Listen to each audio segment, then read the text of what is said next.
Professor Hameroff has been studying microscopically small structures known as microtubules that are deep inside the cells that form the brain.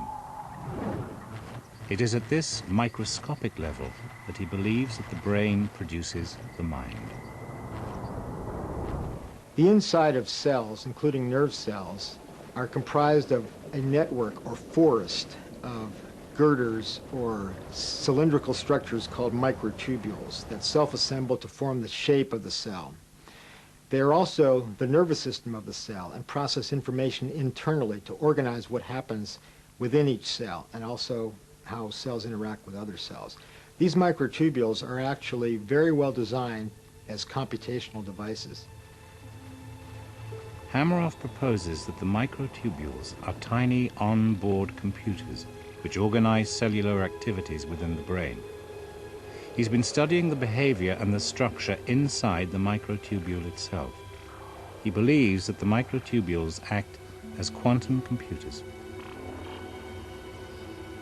The quantum world at the level of atoms and below, for example, has some very strange properties. For example, everything can be interconnected to everything else. Particles can be in two or more places at the same time, a process called superposition. So in a quantum computer, information can be in two states at the same time. This ability to be in two places at once, known as superposition in space-time geometry, is thought to be a fundamental property and the very fabric of the universe.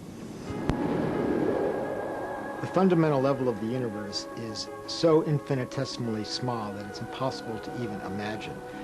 But if we go down in size scale, for example, from our brains to our nerve cells, into the microtubules, and then inside the microtubule subunits to the level of atoms, and then keep going down even smaller than atoms, because atoms are mostly empty space, the space between the nucleus and the electrons, down and down and down, everything is smooth.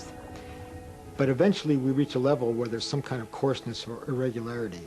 This may be something like, imagine you're in an airplane looking at the surface of the ocean from 33,000 feet. The surface of the ocean looks very smooth. However, if you were in a boat on that surface, it'd be very choppy.